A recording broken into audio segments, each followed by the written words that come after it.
Tipu Sultan is seen as one of the most successful and enlightened rulers of India, and certainly one of the most successful in trying to hold back the British. He was, and his father before him, the major barrier to the extension of British interests in southern India.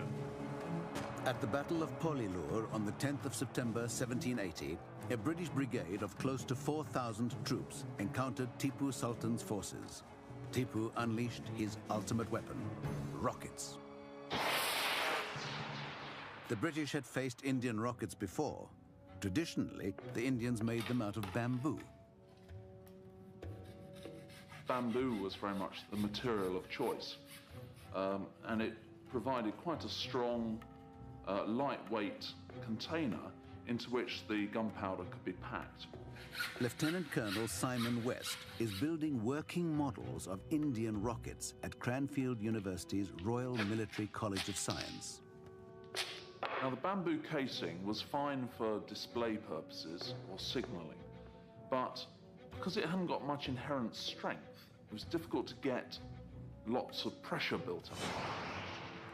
But the rockets the British faced at Polilur were made out of metal, not bamboo. If we can find something that's stronger, it means that we can get the gunpowder burning quicker, producing more pressure, more speed, and speed equals range. So a metal casing gives a rocket longer range. A rare example of Tipu's metal rocket, believed to be from his own arsenal, is at the Royal Artillery Museum in South London. And this particular one is interesting from a number of viewpoints. It contains everything that you need in a rocket. It has an iron cylinder in which the rocket propellant is packed, closed at one end, and with a hole at the other end for the escaping gases to emerge and to propel the thing along its trajectory. Indian rockets typically had guidance sticks to stabilize them during flight, but the guidance sticks on Tipu's rockets served another, more sinister purpose. They were also sword blades. Now, these rockets were not particularly stable, especially when they started to come towards the end of their flight. And it's thought that something like this would have tumbled as it came to the end of its trajectory, causing considerable damage to anybody who had the misfortune of getting in its way.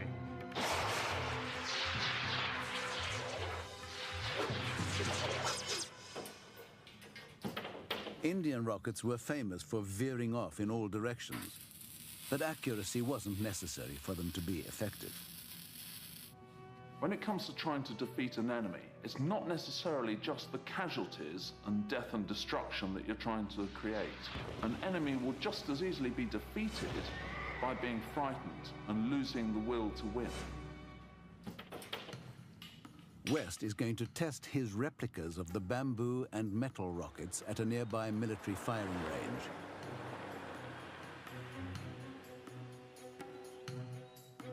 First, he's going to launch the bamboo rocket.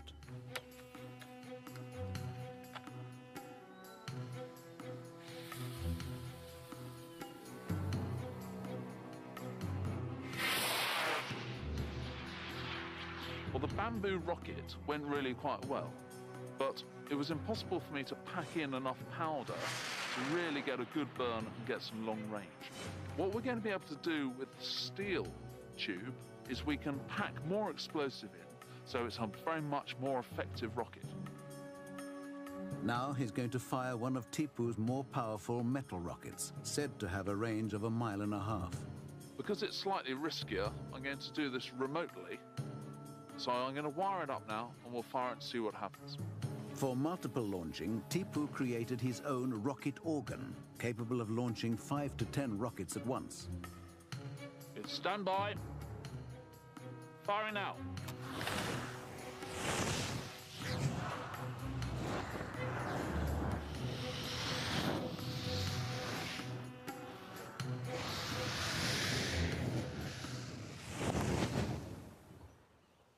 If it's all right with you, I'm going to have another go.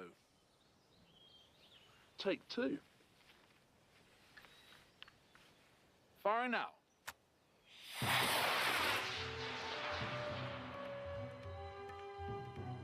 Well, that was far better. Very happy with that in terms of additional range and additional height. And you can picture now what it would be like to have those blades raining down on top of you. And it must have been very, very frightening for the British soldiers to see this new weapon system and then have to cope with these sword blades coming in and amongst them. The British encountered these new metal rockets for the first time at the Battle of Pollilur in 1780.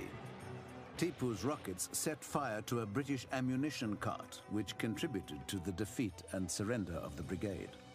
Tipu had masses of rocket men, perhaps 6,000 in his army, who would deploy their rockets en masse and fire them in enormous volleys at the enemy, and was an extremely dangerous thing for the enemy, as one can imagine.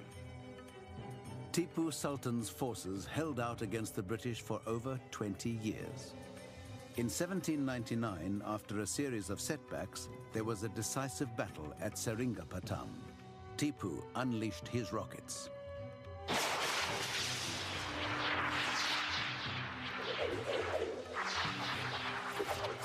They would probably have fired their rockets en masse, together in volleys, in devastating arrays. But Tipu's massive rocket bombardment wasn't enough, and he lost the battle. British domination of India was now complete. India's rocket technology, however, would live on. The British copied the design and used it against the American army in the War of 1812.